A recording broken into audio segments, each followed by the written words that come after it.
Okay, so we're gonna jump back into chapter P, P4 and P8. So P4 is all about exponents. And I'm actually gonna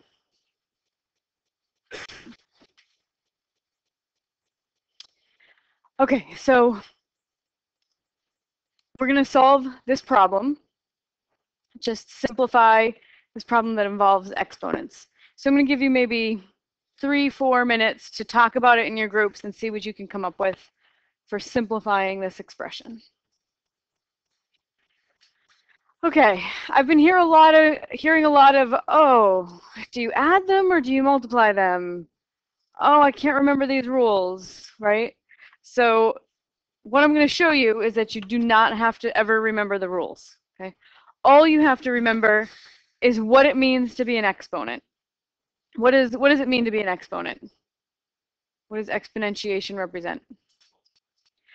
Multiplying over and over something by itself. Yeah.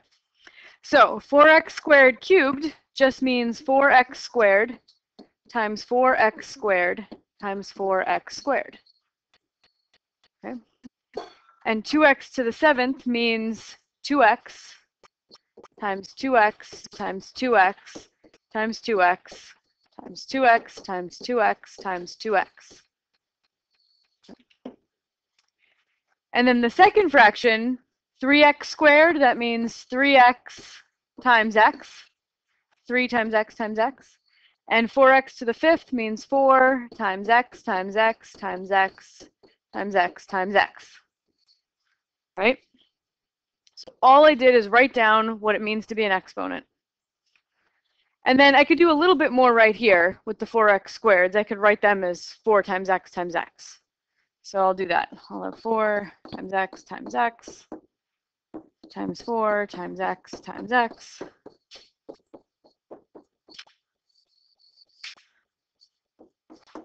Okay, this is going to take me a second to write this all down again. 1, 2, 3, 4.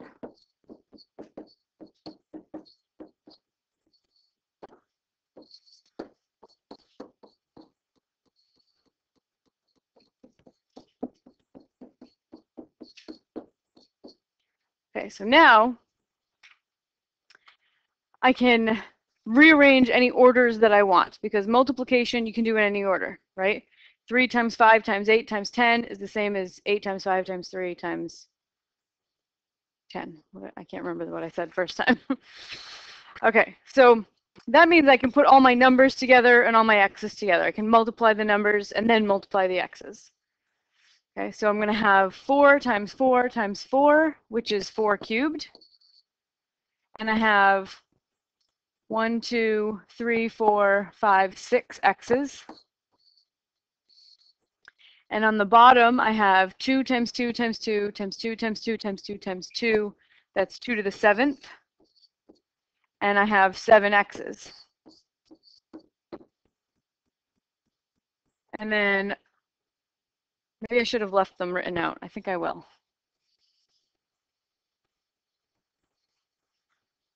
I'm just going to leave them written out for now.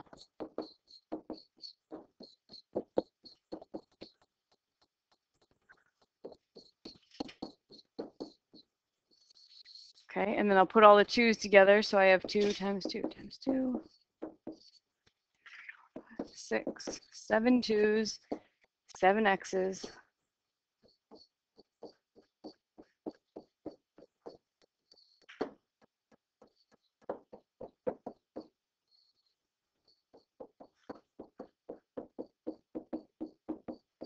Okay, so now that I have it all written out as numbers and x's, I can do my favorite thing in the world, which is crossing things out, canceling. So in this fraction on the right, I have 2 x's on top. I can cancel with 2 x's on the bottom. On the left, I have 6 x's on top and 7 on the bottom. So I can cross out all 6 and all but 1 on the bottom. And then every time I have a 4 on top, I can cancel it with 2 of the 2's on the bottom.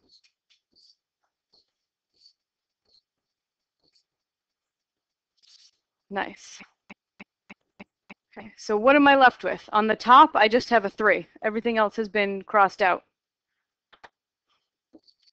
And on the bottom, I have a 2 times a 4, which is an 8. And how many x's do I have left? 4.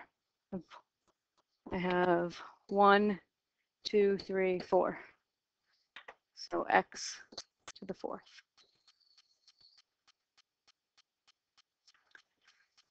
So no memorization of rules. Though that was a little tedious, right? Having to write out all those x's. So the rules can be helpful. They certainly exist for a reason. So we'll review them quickly, and then we'll come back and do this one just by following rules instead of writing all this out. Okay, so who remembers x to the 0? What is that? Anything to the 0? 1. As long as x isn't 0, that's good. X can't be 0, because 0 to the 0 is actually undefined. Why is it undefined? That's a good question. Why is everything to the 0, 1, unless the thing you're raising is 0?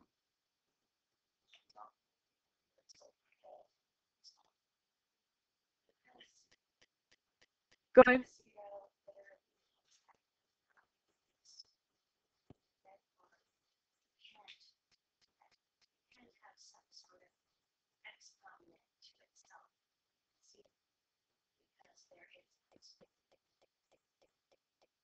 Well, I could do like 0 to the 5th, right? Which would mean 0 times 0 times 0 times 0 times 0, which would be what? What would the answer be? 0. So 0 to the something would always come out to be 0. What are you going to say? Right. Yep, good. True. What does that have to do with 0 to the 0?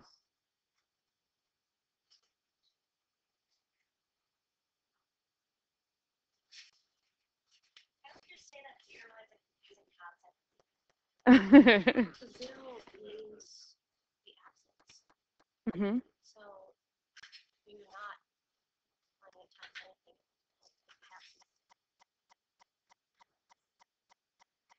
Right. But isn't 3 to the 0 just as weird as 0 to the 0? Multiply 3 by itself 0 times.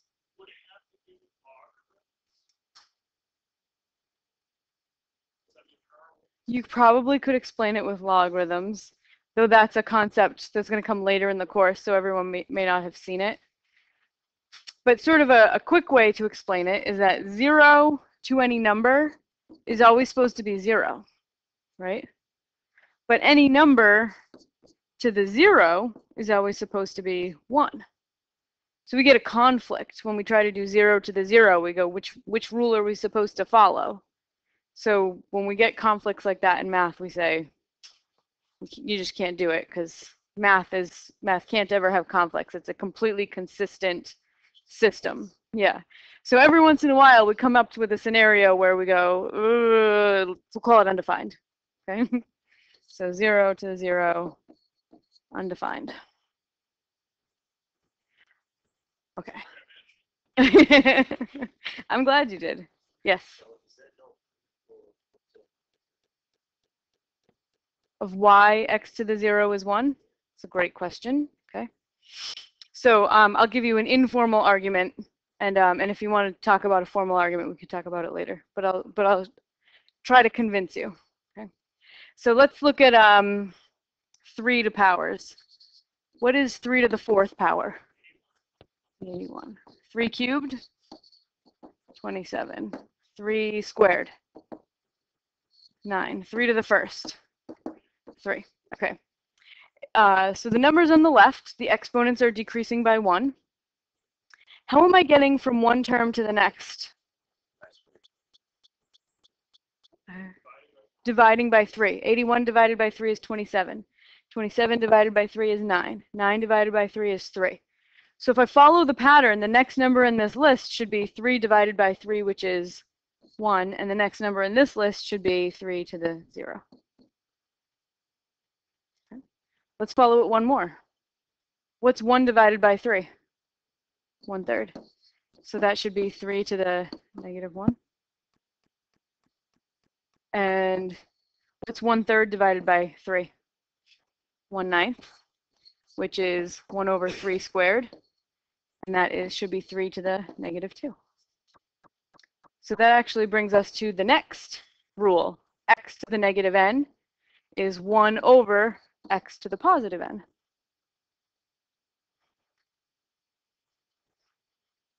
So did I convince you? Does that make sense? Okay, good. All right, now what if you're multiplying x to the a times x to the b? Plus, yep, it's plus. X to the a plus b. I'll show you why in a couple minutes. So if you're multiplying x to the a times x to the b, you add.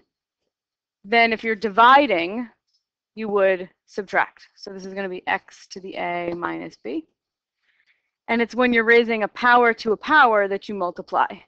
This one is x to the a times b.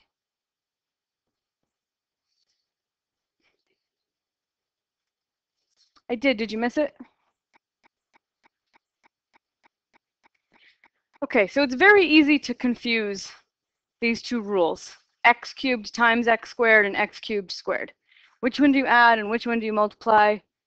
If you're ever the least bit unsure, just revert back to what it means to be an exponent and figure it out, right? So if I wanted to do x cubed times x squared, I would just write this out as x times x times x. That's my x cubed. Times x squared, which is x times x. And I would say, oh, there's 5 x's there, so this one is x to the 5th. So it must be that when you multiply like bases, you add the exponents. And if I want to do x cubed squared, that means x cubed times x cubed. And I just convinced myself in the previous example that when you're multiplying like bases, you add the exponents. So this is going to come out to be x to the 6th. So raising a power to a power must be multiplication.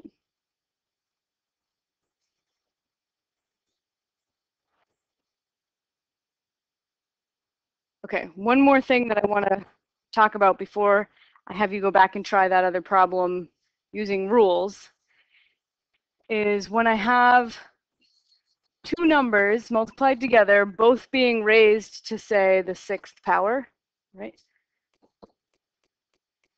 That is a to the 6th times b to the 6th. Right? Again, we can think about it in terms of what it means to be an exponent. This means a times b times a times b. Gotta write this out 6 times. Why'd I choose 6? Right? And then I can put all the a's together, all the b's together, because this is all multiplication. You can do it in any order. So I have a times a times a times a times a times a, which is a to the 6th. And then I have 6 b's also. But if I have this,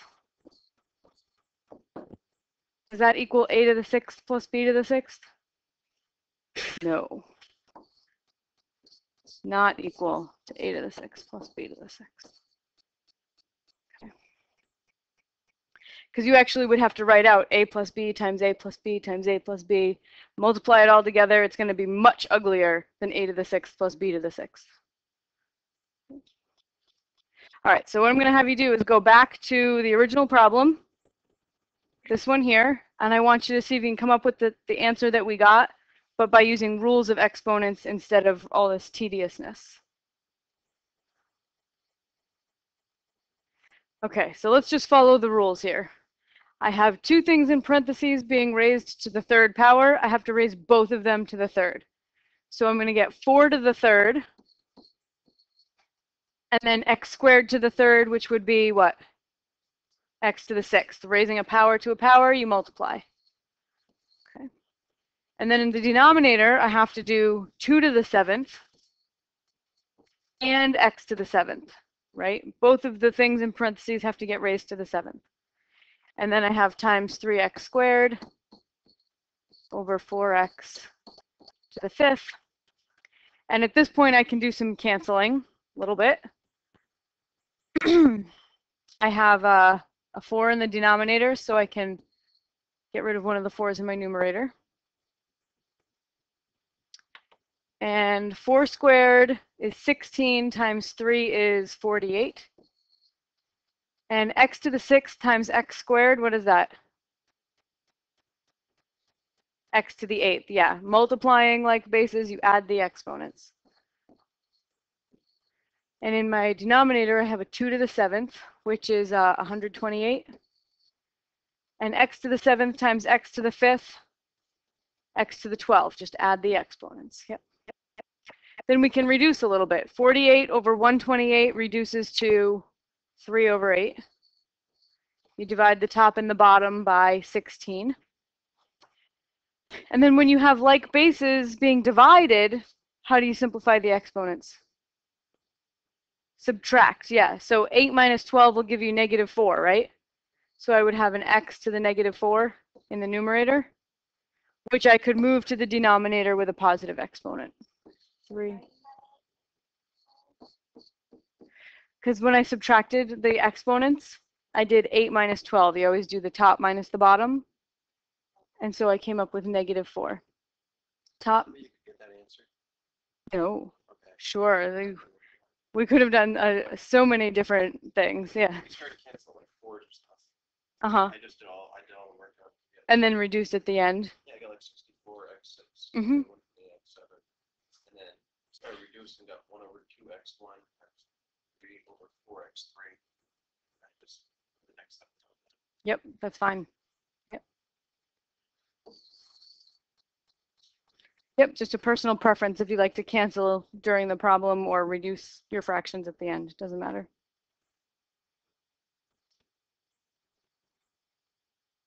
Okay, so this is starting to come back a little bit, like, oh yeah, exponents. I remember those a little bit. Okay, so we're going to go back and quickly refresh on roots. So we'll start with some square roots. Square root of 16 for what? No. Just. How about the square root of 25 over 81? 5/9. Very good. And negative the square root of 49? -7. And the square root of negative 49? Pretend you don't know what I is. Does not exist. We're not going to discover I or invent I for a couple months. Why does this not exist? Why can't I take the square root of negative 49?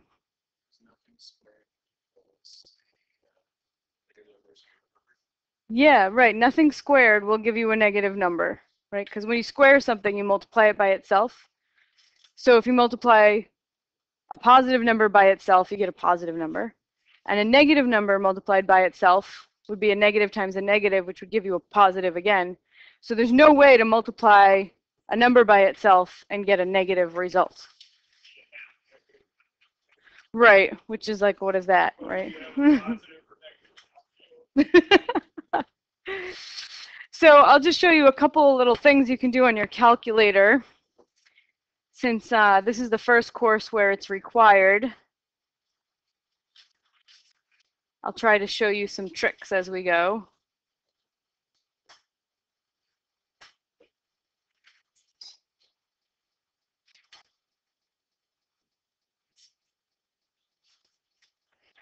Okay, so if I want to take the square root of 25 over 81, square root button is on the left, about halfway down. It's a second function, so you have to press the yellow second button, then the square root button.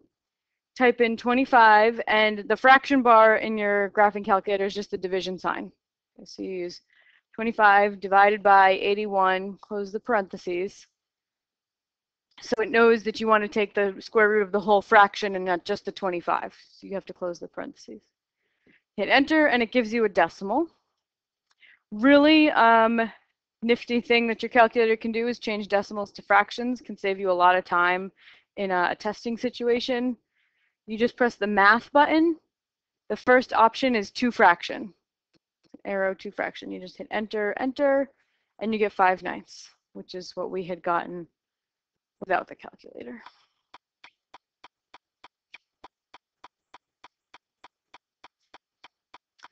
Okay, so you probably have already seen other kinds of roots also, not just square roots. So cube roots, we're looking for a number that when you cube it, you get the number under the radical. So what would the cube root of 64 be? 4. Cube root of -8? -2. Fourth root of 81? 3. Yep, because 3 to the fourth is 81. And the fifth root of 32? 2, because 2 to the fifth is 32. So again, you can check this on your calculator. Your calculator can do roots other than square roots. So let's say we want to do the fourth root of 81. First, you just put a 4. You're in the home screen. There's nothing there. You just type a 4. And then you go to math. And the fifth option is the xth root. So you choose that one. And you type in 81. And it will give you the fourth root of 81. It's 3.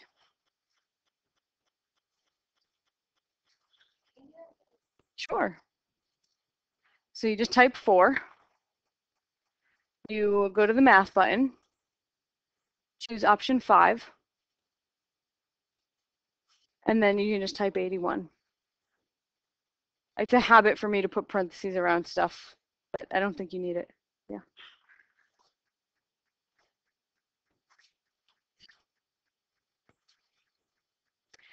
Okay, so we also need to be able to take radicals if there are variables underneath, not just numbers. So because this is all multiplication here, I can just take the square root of each piece. Okay. Whoa. Okay. So square root of 49 is 7. Square root of x to the 8th, x to the 4th. Square root of y to the 12th, y to the 6th, and yes. Yep. So you can think of it in 2 different ways of why that is. One is you're trying to think of an expression that when you square it, you get x to the 8th. So I'm looking for something, x to what, when I square it, would give me x to the 8th, right? And because when you raise a power to a power, you multiply the exponents, this thing would have to be a 4, right? Or you can think of it as a square root is the same thing as raising to the 1/2 power, which we're going to talk about in just a minute. So if I have x to the 8, the square root of x to the 8, that means x to the 8 to the 1/2. And when you raise a power to a power, you multiply the exponents. We'll review this in just a minute with the fractional exponents. So for cube rooting, cube root each piece again. The cube root of 8 is 2. The cube root of z to the 6th, I want an expression that when I cube it, I get z to the 6th. 6 divided by. You got it. So it would have to be z squared. Yep.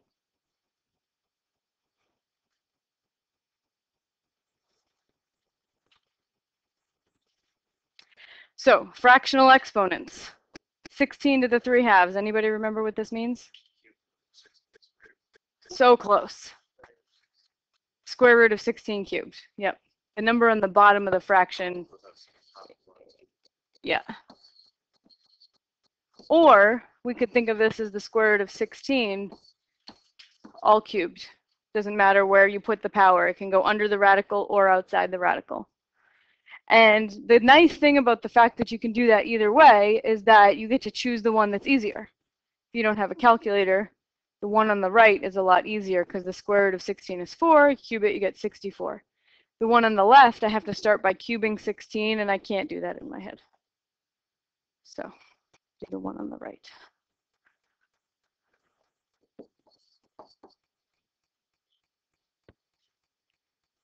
Okay, so to remember that x to the a over b means the bth root of x to the a, remember that the bottom goes before the radical. So the b stands for bottom, stands for before the radical. Or if you're raised on a farm, you might remember that roots go in the cellar, right? So b is the root, and it goes in the cellar of the fraction, the bottom of the fraction. So just a couple little mnemonic things to help you remember that.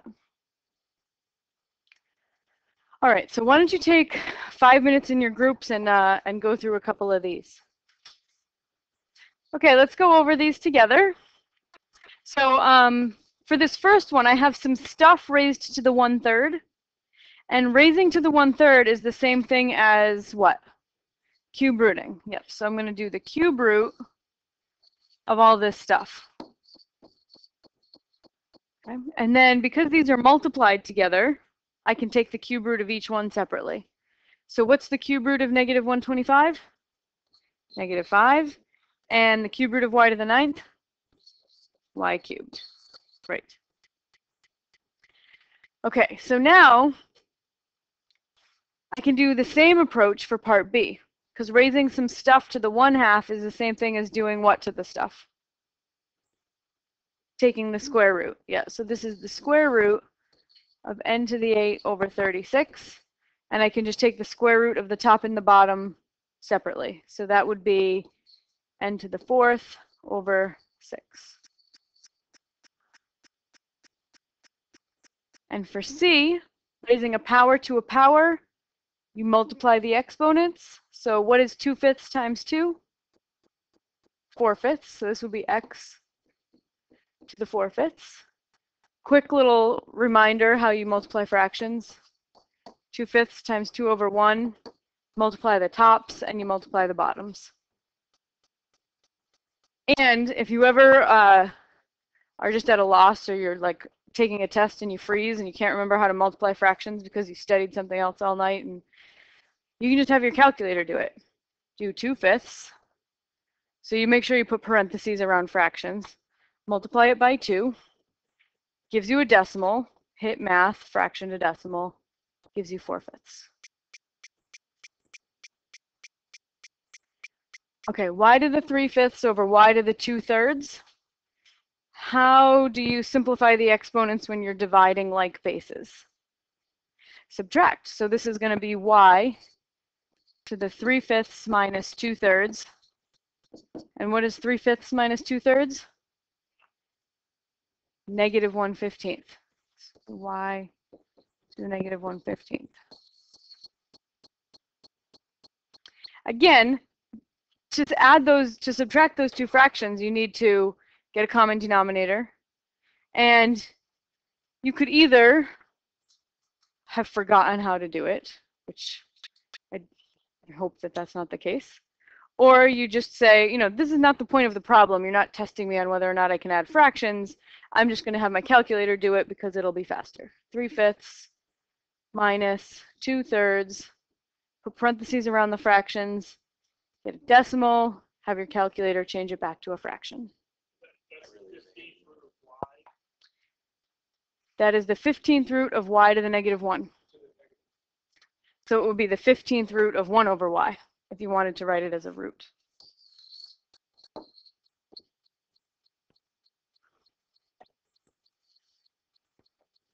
Fifteenth root of y to the negative 1, which is the 15th root of 1 over y. Any of these would be acceptable answers.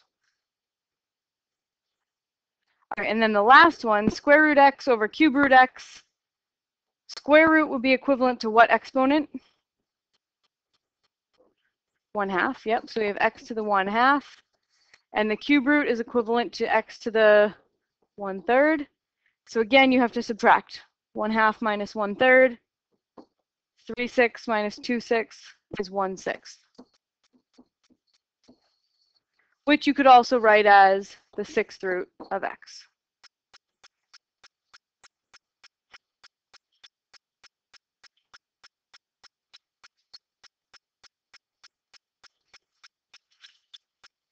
So that finishes up our fast review of exponents.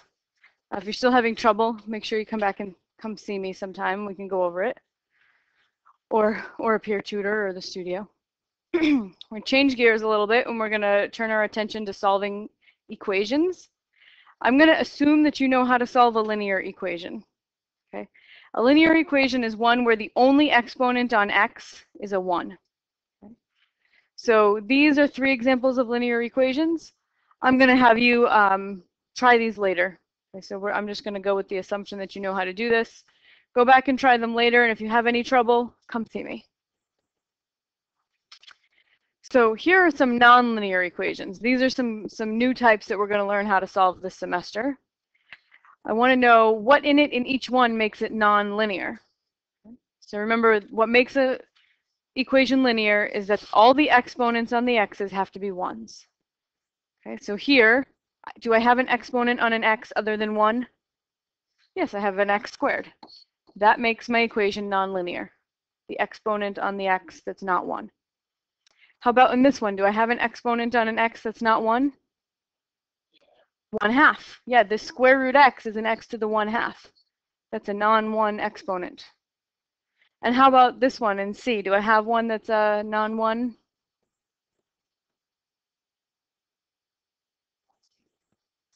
Yeah, the 2 over x. What's the exponent on x?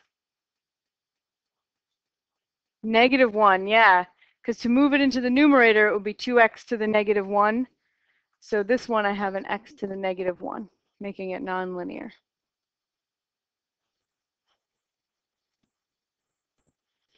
So one of the kinds of nonlinear equations we're going to learn how to solve is called a power equation. It's very similar solving to a linear.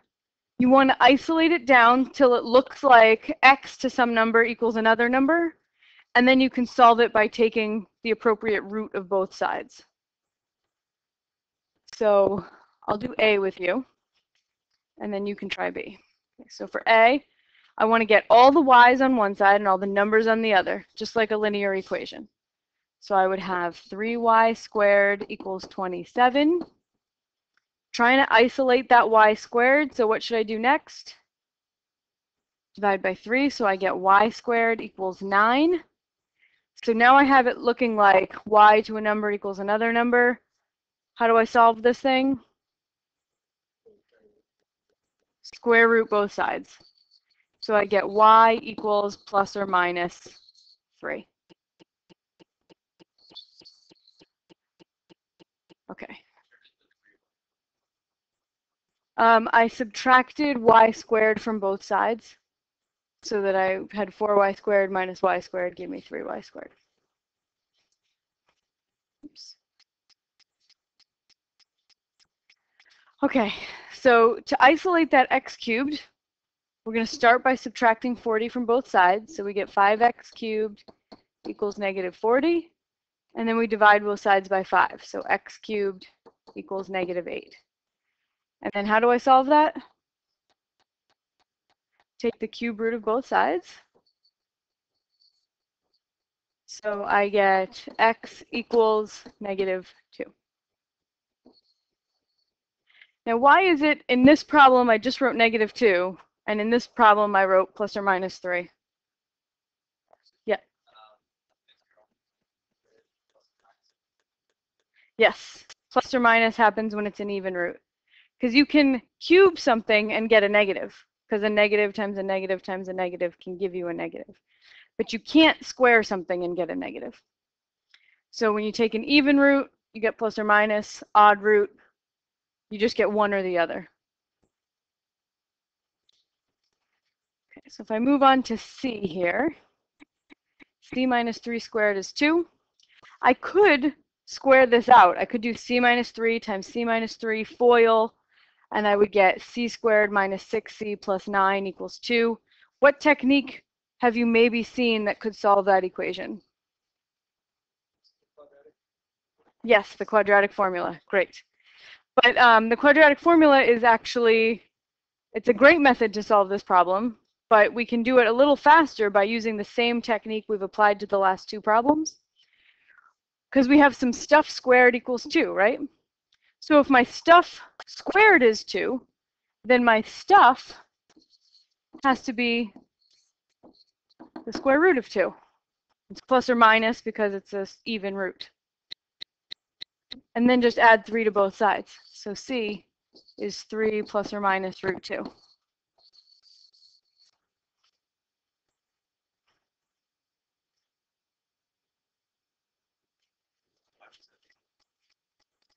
So I had some stuff squared and it gave me 2, which means that my stuff would have to be the square root of 2. In order for me to get 2 when I square it, it has to be the square root of 2 when it's unsquared.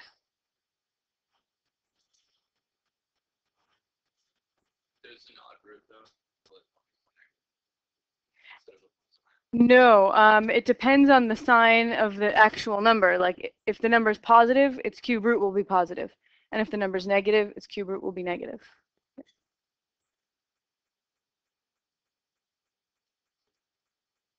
Okay, now this one, I want you to take a couple minutes to play with in your groups. See what you can come up with for D.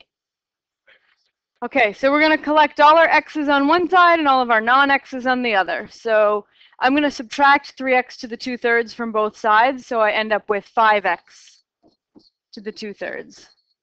Add 7 to both sides, so I have 20. Divide both sides by 5, so we have x to the 2/3 is 4. Now, with x to the 2/3, one number is a power and one number is a root. Which number is the power and which is the root? Power squared. The power is squared and the root is 3. So I have the cube root of x squared is 4. I didn't do anything to both sides in that step. All I did was rewrite x to the 2/3 in a different way. Okay, so now how do you undo cube rooting? You cube it. To undo cube rooting, you cube, right? So to undo cube rooting, I'm going to cube. So cube both sides. So now the cube root and the cube cancel, and I'm just left with an x squared equals a 64. So if x squared is 64, what does x have to be? Or minus 8.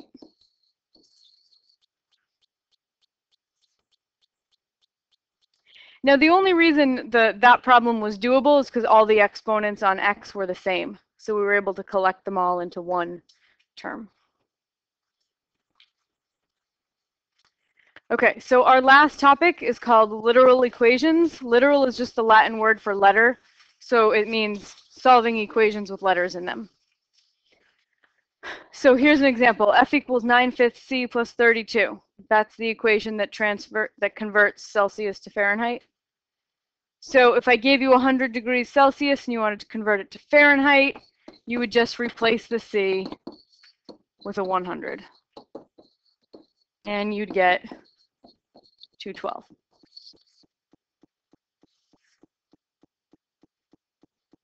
Okay. Now, if I wanted to convert a Fahrenheit to a Celsius, let's say I gave you 212 and I wanted to know the Celsius, you could just replace the F. Right? And then you'd have to solve an equation to find out the C. But what if I gave you like 50 Fs? I give you a lot of Fahrenheit temperatures and I wanted to convert them all to Celsius. It would be much easier if I had a special equation that looked like C equals some stuff. So I could just plug in instead of solving an equation over and over again. So if I want to solve this equation for C, okay, so the idea is I want to isolate the C, so the C is all by itself. So what would I do first? Subtract 32, so I have F minus 32 equals 9/5 C. Now how do I get rid of that 9/5? Yep, you can either think of it as dividing by 9/5, divide both sides by 9/5, which is the same thing as multiplying by its reciprocal 5/9. So that you get C is going to be 5/9 times F minus 32.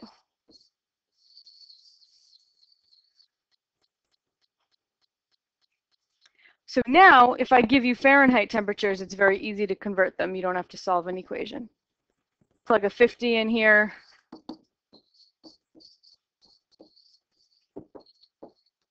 And 50 minus 32 is 18. And that comes out to 10.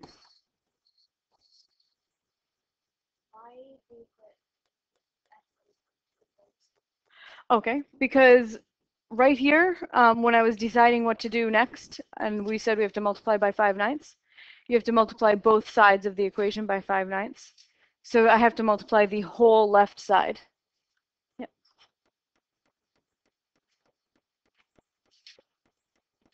Okay, so that finishes up our class 2 lecture and activities.